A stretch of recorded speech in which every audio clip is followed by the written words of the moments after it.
Hello, everyone, and welcome to Between Tides, where each episode explores fascinating careers and the people who make our lives better through their work. As our occupations continue to evolve in an ever-changing world, we no longer ask, "What do you do for a living?" We think the better question is, "What are you living to do?" Alisa, it's so nice to have you here today. Thank you for coming. Thanks for having me. I'm excited. Yeah, so someone mentioned, I think you should ask this Alisa Huston to come on the podcast. And I was like, who's that? And it turns out that you are a professor of English, right? Mm-hmm, mm-hmm. That's your thing. Mm-hmm. So I'm really happy to have you here. I have some notes because I always want to make sure that I'm as clear and precise as I can be when talking about someone's background. Mm-hmm. So I'm just going to kind of say a few things about you, and then we can get into some conversation. So you teach English and Humanities at Geneva College and at Portage, and from Portage. Mm-hmm. Okay. And you earned your Bachelor of Arts degree in English Literature from Geneva and a Master of Arts in Religion with an emphasis in church history and theology from Trinity Anglican Seminary. Mm-hmm. Where is Trinity? It's in Ambridge, so just about 30 minutes away. I was thinking it was in the area, but I wasn't sure. Mm-hmm. And then since then, you've taught just a variety of college level courses that include English Comp, Northwestern World Literature, and Creative. Yeah. What is it? Non-Western World Lit, yeah. Well, if I could read, that would help. Okay. Non-Western World Literature and Creative Nonfiction. Mm-hmm. What year did you start teaching? It was fall 21. Okay. Was that semester. So not that many years. You've actually been only doing it for a few years. Yeah. Walk me through what your state of mind or your emotions were your very first college course that you stepped into to teach. Yeah. So that was English 101. I was, how old was I? I don't know, early 20s. Anyways. And I think at the time they only had, it said that the course was taught by staff. Like it didn't have my name because I was new. Mm-hmm. And so there's no photo or anything. So I walk in and I could tell the students, I looked, professional. I was wearing business casual or whatever. But I like moved to the front of the class instead of like sitting in the seat, and they were like looking at me like, what? Is this? Yeah. Is this happening? I'm like, yeah, here we are. Mm-hmm. But it was a wonderful semester. So good. Yeah. I did sort of conceal my age, I feel like, throughout the semester. And then at the end was like, okay, now that we have trust established and you've learned a lot. I'm one of you. Yeah, I'm this is how old I am. Right. Oh, that's really awesome. Well, recently you were given an award, which is kind of cool, especially for someone who hasn't been teaching that long. The Excellence in Part-Time Teaching Award from Geneva. And this award is based on a faculty member's classroom teaching ability, educational leadership, creativity in teaching and methodology, course and program development, and enhancement of the educational climate and opportunities at Geneva. That's kind of like a big deal. I mean, how did that make you feel when you won that award? Well, I think I blacked out, first of all. Right. That's fair. Like I was like watching myself go up and receive the reward. But yeah, I think it was one of the most memorable days maybe of my life. I think there's so many things that stand out about that day, but especially because I went to Geneva, and my former professors are now my colleagues,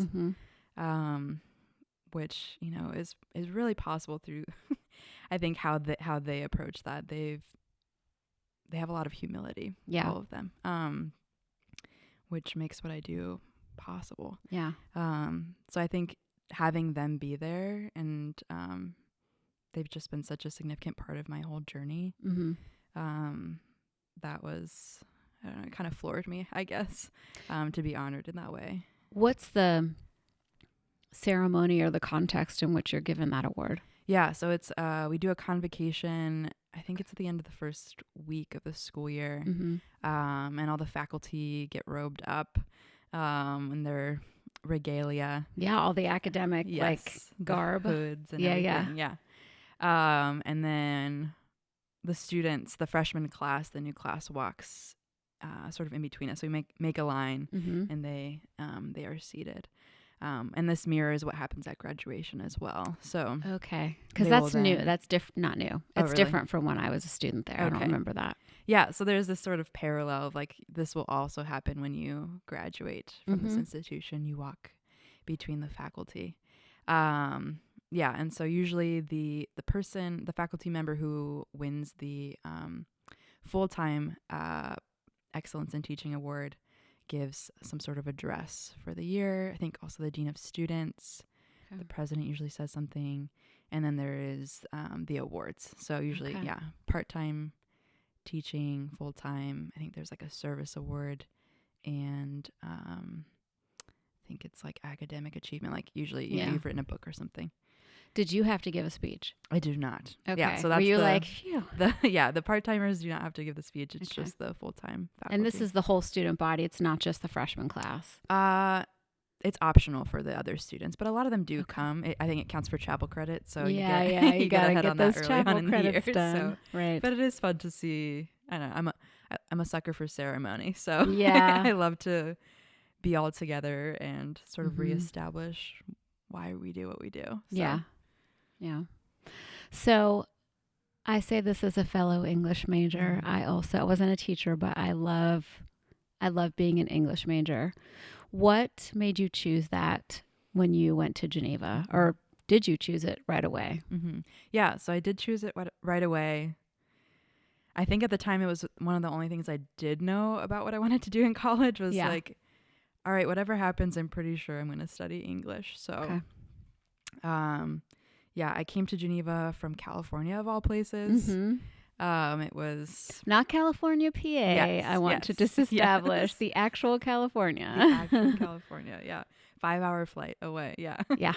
I didn't know anyone here, and yeah, I had a really powerful experience in high school. Mhm. My AP Lit class really shaped me, and I think continues to shape me today. Yeah. And I think I was in a tough spot in high school, as many high schoolers are. And I think studying literature, and I had a wonderful teacher, Yeah. was really, yeah, it gave me a lot of hope Mm-hmm. for life, Mhm. for humanity, for myself. And I think literature's primed to do that well. It addresses our experience, our humanity, Mm-hmm.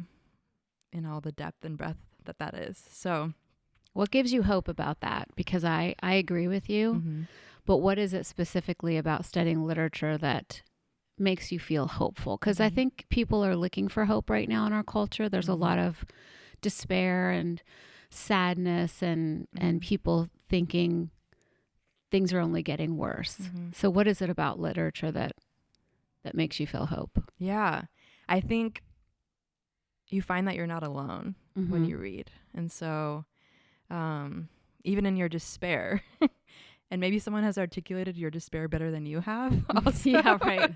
But I think authors often point to whatever gives them hope. Yeah. So there's just like a wealth of perspective. You are drawn outside of yourself. Yeah. You're not suffocated by yourself. Yeah, and you find that you're not alone. And so you read things from history, right? And you encounter, okay, I'm not the first person to feel this way or think this way about the state of the world or how I'm doing, right? Yeah. And I think it just creates pathways of like possible stories, possible ways to live, in a way that, I mean, we live our lives, we experience our lives, but, you know, like, for example, when you're 18, you only have 18 years. You can't possibly have more experience than that, right? Yeah. But literature, I think, is a way to have an experience. And so, yeah, you might be less likely to be terrible to people, for example. Yeah. Having, read a lot of stories about what that looks like. What are the consequences, right? You might hopefully love better. Mm-hmm. Yeah. So I think that's a short answer, I think, to that Yeah. question. I mean, that's pretty good. It's hard to be brief when you love words. I feel like when you look at the human experience, like you said, it is comforting because you see, I'm not alone. Somebody else has experienced this 50 years ago or 500 years ago, whatever that is. But I also feel like it can give us hope because if I can read a story, whether it's fictional or nonfiction, about somebody who survived something Mm-hmm. or who succeeded in something or who overcame a challenge, then that makes me feel like I can do that too. Mm-hmm. And sometimes we can blow up challenges to be they're right in front of us, so they seem bigger than maybe they are, or more difficult than maybe they turn out to be. Mm-hmm. And we can look back and see, well, if that person was in that circumstance and survived, Mm-hmm. then I can survive this. Mm-hmm. At least that's, for me, something that I find is a tangible takeaway. Mm-hmm. Mm-hmm. Yeah. And like, I think language can contain that reality, or like at least represent it, right? Yeah. So when you encounter, especially the words that they use, Mm-hmm. right, to capture that experience, Mm-hmm. they might be different than the words you use to capture, and they might be better words actually than you use to capture your experience. Yeah, So there are some good words that like have fallen out of favor that we really need to bring back. I can't think of any of them off the top of my head, but I know that I come across them and I'm like, yeah, why don't we use that word anymore? Well, I think even the word hope, we use like positivity or optimism or things like that, which are not the same. Yeah. Hope has a very distinct reality. Yeah. Yeah. So you talk about that one of the things that you specialize is in non-Western literature. So tell us a little bit about what that means. Yeah, so I will say I've taught the class once. I'm Mm-hmm. gonna do it again in the spring, and at the moment it's the one class I teach in the major. Mm-hmm. So we'll be focusing. I mean, by the title you can tell. Yeah, that's a lot of literature and a lot. I was of gonna time. say that's how do you get your arms around that? Yeah. So thankfully, I'm not the first person to teach this class at the college. So I was given many syllabi to see, okay, how has this been done before? Yeah.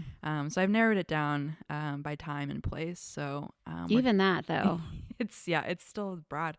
It's meant to be a survey though, so that gives me some comfort of like, okay, So we're going to be doing modern African literature and modern Latin American literature. Okay. And then I do give them an opportunity at the end, which has been done in the class before, to study whatever they would like to in the non-Western world. Okay. And do a presentation on it. Okay. So at least, if you really were coming in hoping to study like Japanese literature or whatever, and, okay, that's not necessarily what we're doing this semester, you can still devote some time to it. Yeah. I like that because if you're really into like, I don't know, the Russian czars or Tolstoy or something. Right. In a course like that, is that typically made up of students who are English majors? Mm-hmm, mm-hmm. So you're not having someone take that as their elective or gen ed or something like that. Yeah. Generally not. It's for the major. It's one of the diverse voices requirements. Okay. So when I was an English student, one of the courses that I took was a Shakespeare survey. And in high school, I'd had a little bit of Shakespeare, but I thought it was boring. Mm-hmm. And I was really dreading it. And then I had a fabulous professor, my favorite English professor while I was at Geneva.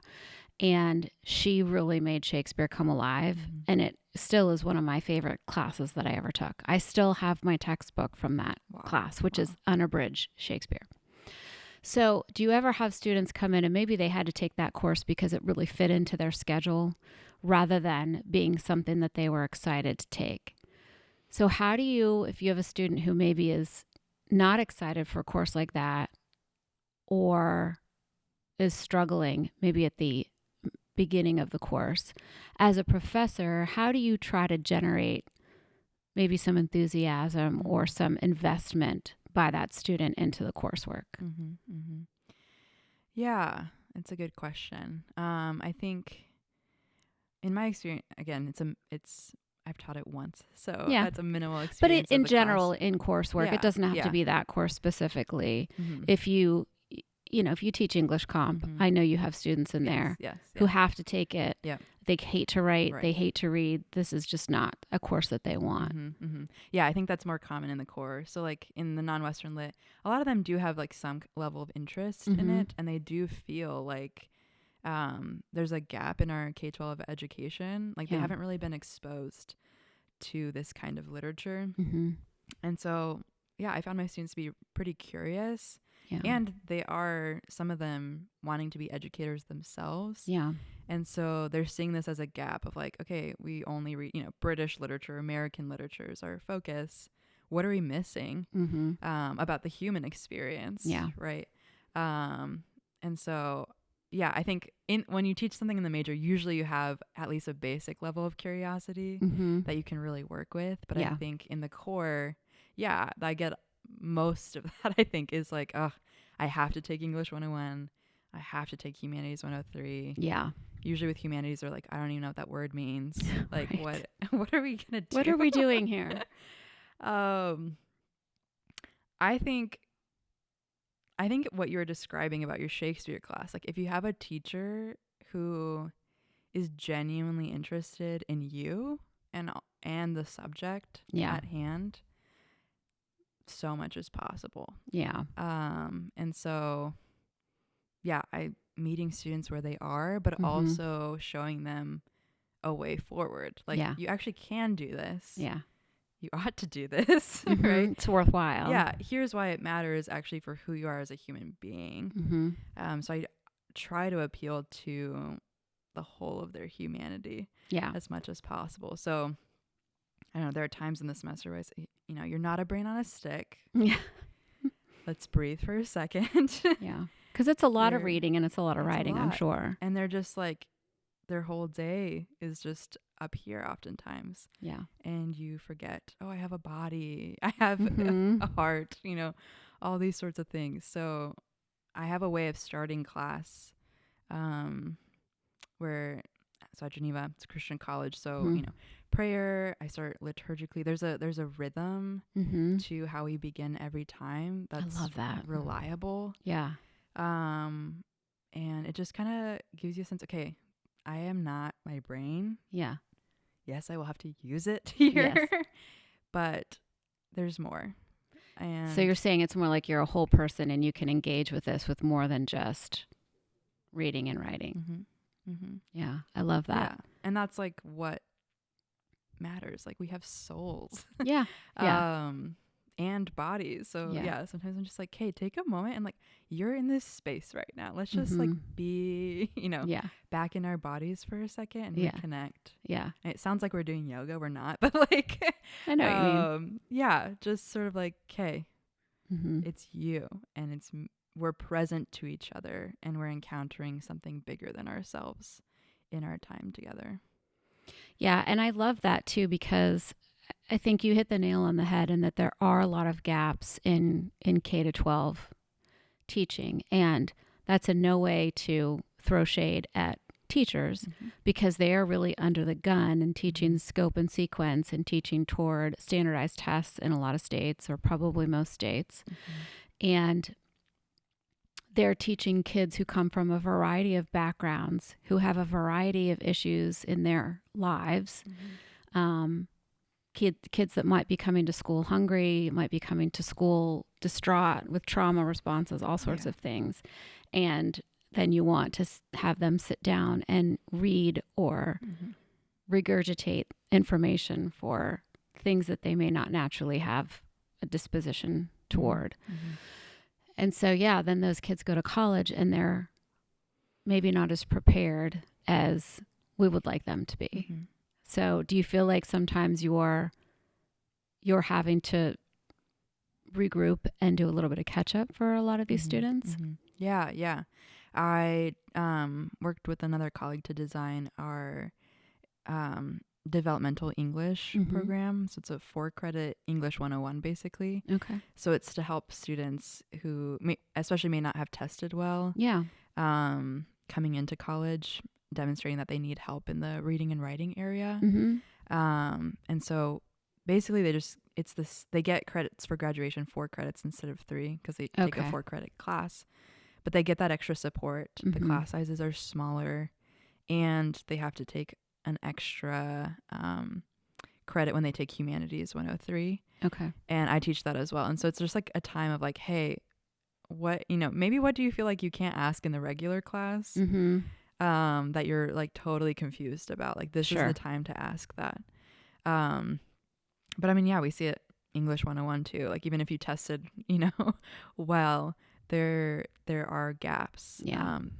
And I think what you were describing too, people are coming from such different backgrounds educationally Mm-hmm. when they come to college.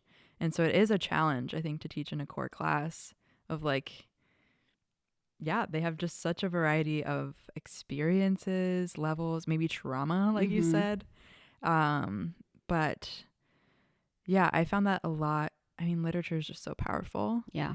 and teaching is powerful, and the students next to them are powerful. Yeah. And yeah, there's a way I think that you can empower students who maybe wouldn't have thought, like, okay, English was my worst subject, Right. but they might fall in love with something. Right.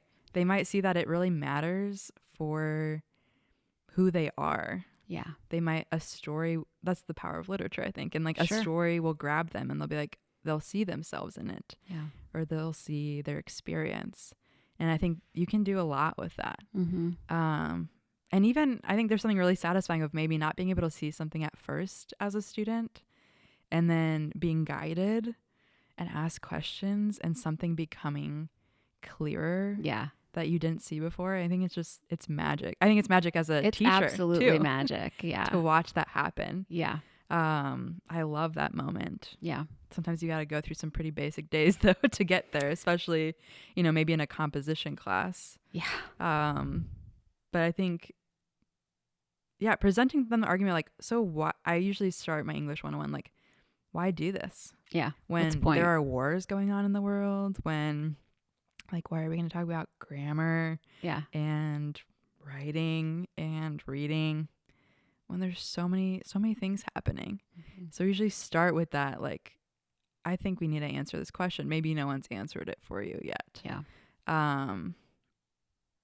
Which I think allows them to voice their frustrations, but also see, no, there is a real like, this isn't just a meaningless thing, and maybe Yeah. school has been meaningless, at least in some areas for Sure. them, maybe particularly the area I'm trying to teach them in. Yeah. And so I think, yeah, it's like, it's really difficult and really fun to try to resurrect that a little bit. Yeah. And usually, it's college, so you see them for like 3-4 months, and then they move on. They're gone. Yeah. But then I think it is wonderful to see the times where, they might come back, or they tell you what they've been up to. Mm-hmm. Or I had a student, he started writing like spoken word and poetry. And like, he was not I don't think a huge fan of English. Like, he was like, okay. Right. Right.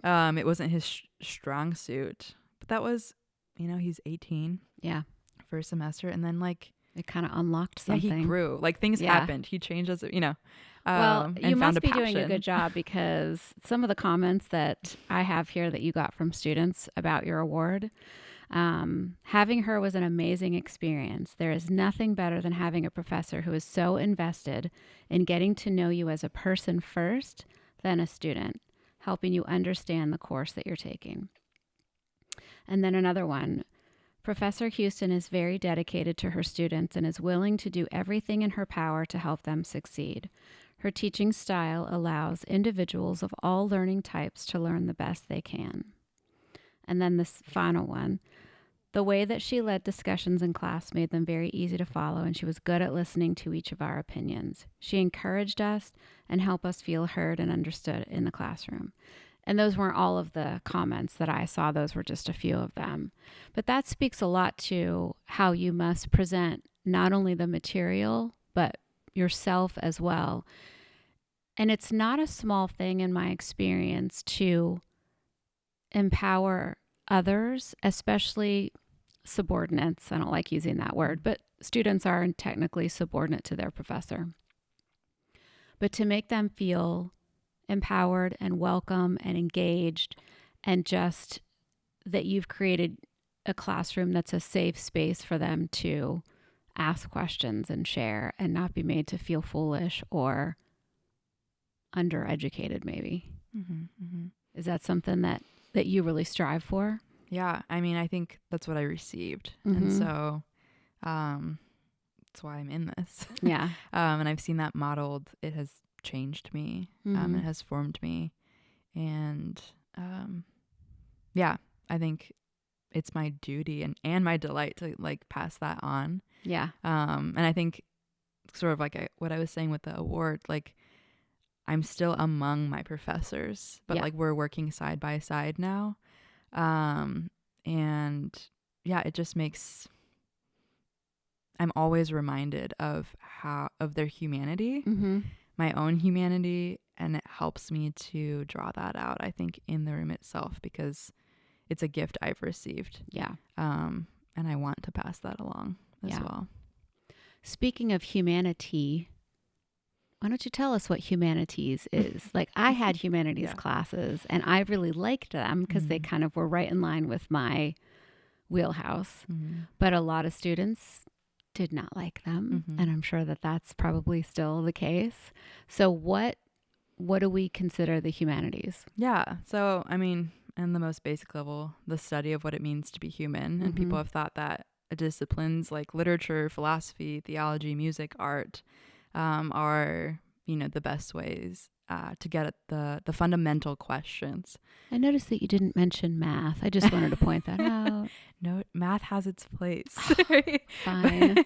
Yes, it's beautiful. I wish I understood it better. Me too. Chronically bad at it, but same. But yeah, what it means to be human. Yeah. Essentially. And so it's these disciplines. So I teach in our freshman humanities course at Geneva. I took it my first semester and just absolutely fell in love with it. Changed my life. And really? Yeah. I know that's not a common, maybe, well, I shouldn't say that. It's not commonly spoken about. We'll say that. Yeah. I would say I was outspoken about it too. Like people were like, so what? And I was like, guys, this is the best thing ever. Like, what are you talking about? And so I obviously, I became a TA, a Humanities 103 TA. I knew that was one of my goals when I first took the class was like, I want to be a part of this. I never dreamed that I would be a professor for that same class. But it really is like, it's a spiritual discipline for me and for students. And I do think, like you were saying, it is misunderstood. Sometimes you're not, always ready to grapple with the questions that are being asked. Yeah. But there's still, I think, merit in asking them. Yes. And so in that class, we talk about this notion of adventure, being on an adventure. We have students to face their mortality. Like we talk about like, okay, you're mortal. Because we have to have that as a starting point, I think, for the exploration of what it means to be a person. Well, actually, we're vulnerable and we're contingent. Yeah. And then we move into love. Okay, so how do we, what is love? How do we love the world? Yeah. And then membership. How does that actually work itself out in real time with real people in our particular places? Yeah. And then we end with calling. So, and that's through the whole semester. That's kind of the framework. Yeah, that's sort of the arc of the class. But I don't think that as I look out, every single person is just like, no, this is not it. Yeah. Real, like I see things happening in them every week. Yeah. They teach me things. Like they'll write something like, that is exactly right. That's exactly, you phrased that so well. And I always tell them like, I'm your professor, but I am not the expert on what it means to be human. Like, I am a human. Yeah. I've studied this. You're studying this. Let's do this together. Yeah. I'll be a guide, but I don't have all the answers. No, and I think that that's a really good perspective because you're not there to just give them all of the information that you have. And even if you were, it wouldn't be enough because you don't have all the information. None of us does. but you're there to open up the door Mm-hmm. to all of this that is out there, and hopefully kind of ignite that spark of interest, Mm-hmm. so that throughout their lives they'll still want to know what's around the next bend, or Mm-hmm. they'll be willing to read the long form article or the book or watch the documentary or go to the concert, whatever that is, and engage Yeah. in their humanity that maybe is not, it's easy for me to engage with music. I love music. I've always loved music. But for someone maybe who isn't wired that way, they can still learn to appreciate, the art of melody and music and all that it contains, the worlds that it opens. Yeah, I love that. And, we do engage with that. You think of movies that maybe, I don't know, like I think of comic book based movies that are definitely more the kids who were STEM kids, right? They like the Marvel movies and that universe of films. I was rewatching some clips of a couple of the Marvel movies recently, and music is so key in those films. If you don't have the music, if you're watching a certain scene with no soundtrack, you're not watching the same story. The story is incomplete without that music. And so a lot of times you don't even think about it. It's off our radar. But I love when a certain part of my brain re-engages and I see something like that. Yeah. Yeah. I used to do that in humanities class when they would play clips of songs or pieces that we had to like remember for the test. I'd be like, that reminds me of this cartoon I used to watch on Saturday mornings. Yeah. Yeah, because it's so connected to your story and your life, right? It draws something forth in you. It calls out to you, Yeah. right? Yeah. And sometimes you can't see it. Sometimes you're not ready, and there's grace for that, I think. So I don't ever, while it can be frustrating if there's a lack of care or there's apathy, it's like part of it is like, this is where you are. I'm asking you to, let's keep going. Yeah. Let's keep going. Yeah. Yeah. Have you ever had a student come to you and say, I changed my major because of your class, or I thought your class would be this one thing that I would dislike, but I really enjoyed it, or where you just felt like, okay, I made a difference in that kid. Yeah. I do get asked, what other classes do you teach? Yeah. And it's hard because, I am an adjunct. And so I usually am sticking in the course. So there's not a whole lot of like, these are the, there's non-Western lit. But other than that, there's not a ton. But yeah, I've had students say like, you changed my mind, even about like the discipline. Yeah. Of, like, I actually think I understand why this matters. Even though it might not be the thing that comes most naturally to me. Yeah. Like I understand why this is essential, actually. Yeah. To think about and consider. Well, So I think a that's lot of satisfying. students go into a liberal arts school and don't really even understand what that means. No. And Geneva is a liberal arts school. And so it is important that we consider all of these aspects of humanity and of the world around us. Yeah, and we're actually talking about the liberal revolution right now in the course I'm teaching, and talking about that word liberal has been part of that. Like, okay, freedom. You're getting a liberal arts education. What does that have to do with freedom? Like, what do you think? And so, but yeah, some of them have never considered that before. And it is exciting. And it's exciting to, okay, this is the first time you're thinking about this. Let's talk about it. Yeah. And to be there for that. But yeah, how does this maybe challenge our modern notions of freedom? Sure. You're our actually, modern American or right. Western notions. Right. Yeah. You are sort of being forced to take a humanities class, for Right. instance, right? Like, you might not consider that to be freedom. Yeah. Right. So let me tell you how it is freedom. Yes. Right? In the It's part of greater it, and then- context of life. Yeah. As my roommate Kelly Jo used to say, in the great scope of life. Mm-hmm. So on a personal note, do you have, I'm sure you must, do you have a favorite genre of literature, era of literature? Yeah. Yeah. Or you don't have to say the favorite. It can be a favorite. Yeah. Yeah. I do have such a variety of interests, but so for my master's thesis, I studied Flannery O'Connor. Oh, And so she's in the Southern Gothic. yeah. Um, The good man is hard to find. yes, that's actually like the first short story they read in Humanities. Yeah. And it's I always so remember. shocking. They're like, what? Yes, it is a shocking Yes. story. She was a shocking author. Yes. And I think, it does work to my advantage that we start that way. I didn't Yeah. choose that, but I'm like, I have so many things for that. But it's like, it's a wake up. She wants people to wake up Yeah. constantly. Mm-hmm. And but it's so distinctly hopeful, even Mm-hmm. as it is violent. Yeah. And so yeah, I'm interested. I do like that genre, and I Yeah. think she's hilarious. I Yeah. think she's so funny. Yeah. I do love. I think Wendell Berry is another one. Okay. We just started reading Remembering in the course in Humanities 103. And it just like it reads like poetry, and I love poetry, and Mm-hmm. so though it is prose, Yeah.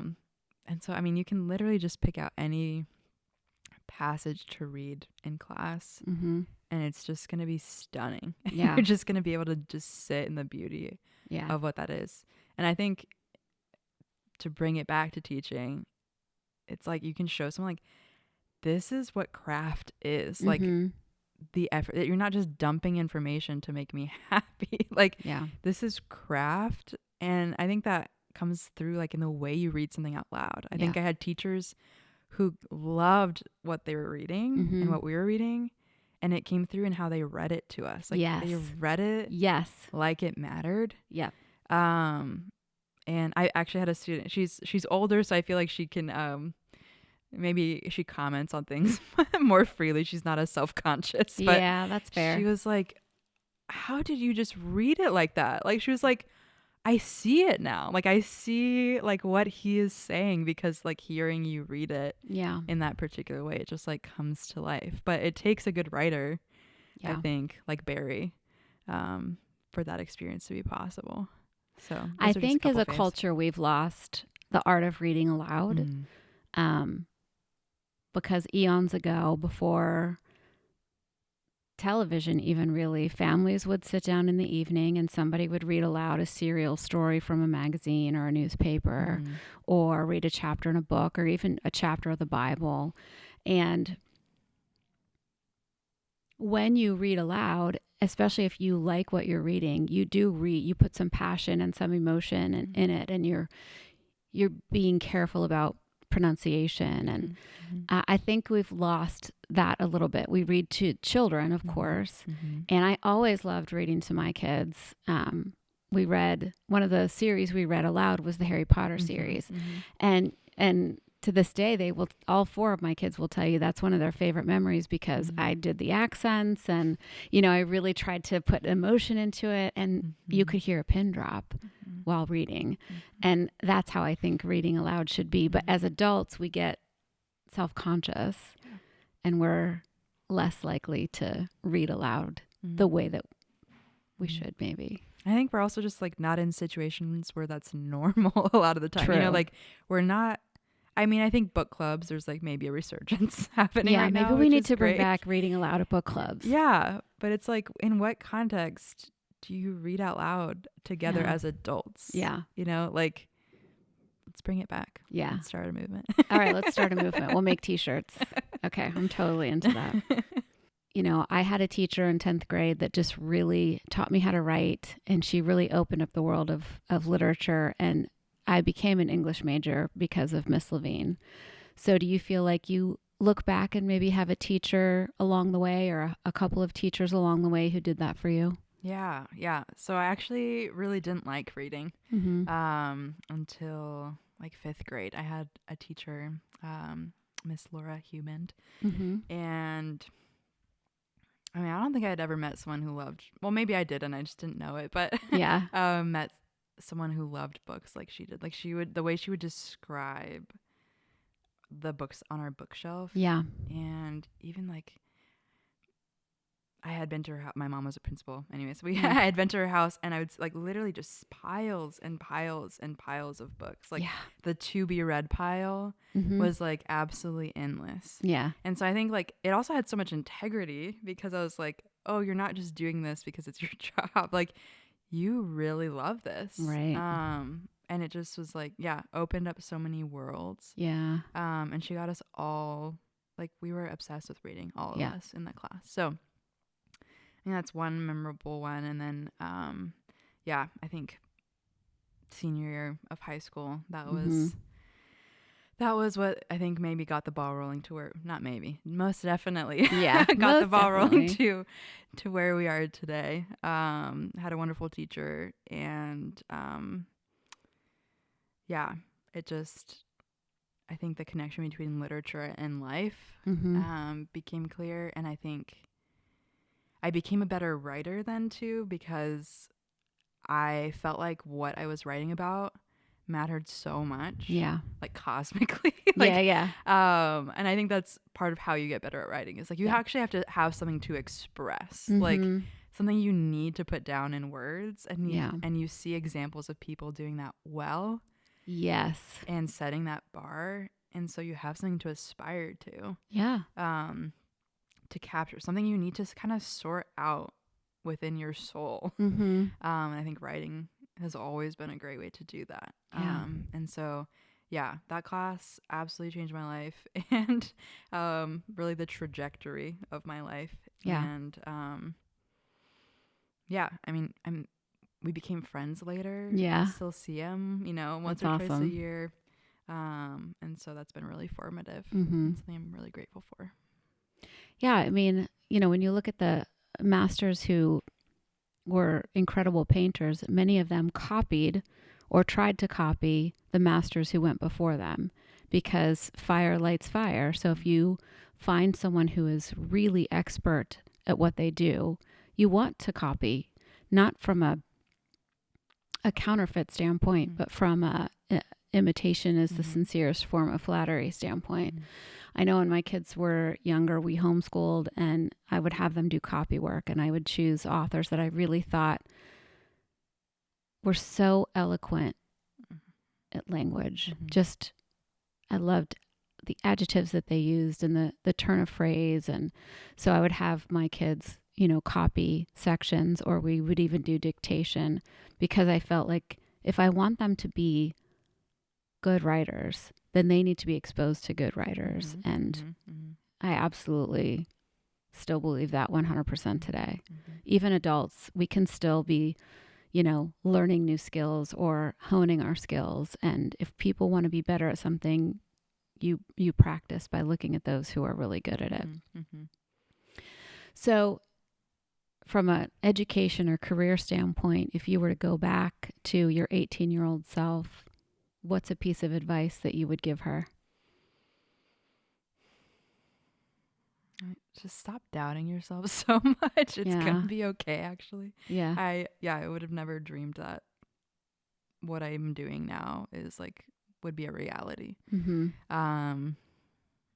But yeah, and especially not at 18. I was just like, I have no idea. I think I've always often lived sort of one step at a time. So things are unfolding organically. And so I'm like, okay, all I know is I'm going to study English.